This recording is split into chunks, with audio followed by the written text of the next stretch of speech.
Hey parents, it can be a challenge to figure out how to disciple your kids or to know whether or not you're making a difference.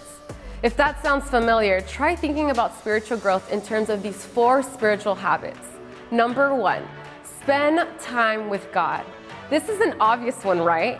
After all, if teenagers are ever going to make their faith their own, they've got to start spending time with God on their own by opening the Bible, having conversations with God, and discovering how they best connect with God through worship. Number 2, spend time with others. Engaging in healthy community can and should be a spiritual habit we help our kids develop. But healthy community doesn't just mean hanging out with people who believe like they do. This spiritual habit is about growing in Christ-like relationships with everyone. And number 3, use their gifts. Teenagers need to know that God made them with unique gifts, talents, passions, and resources.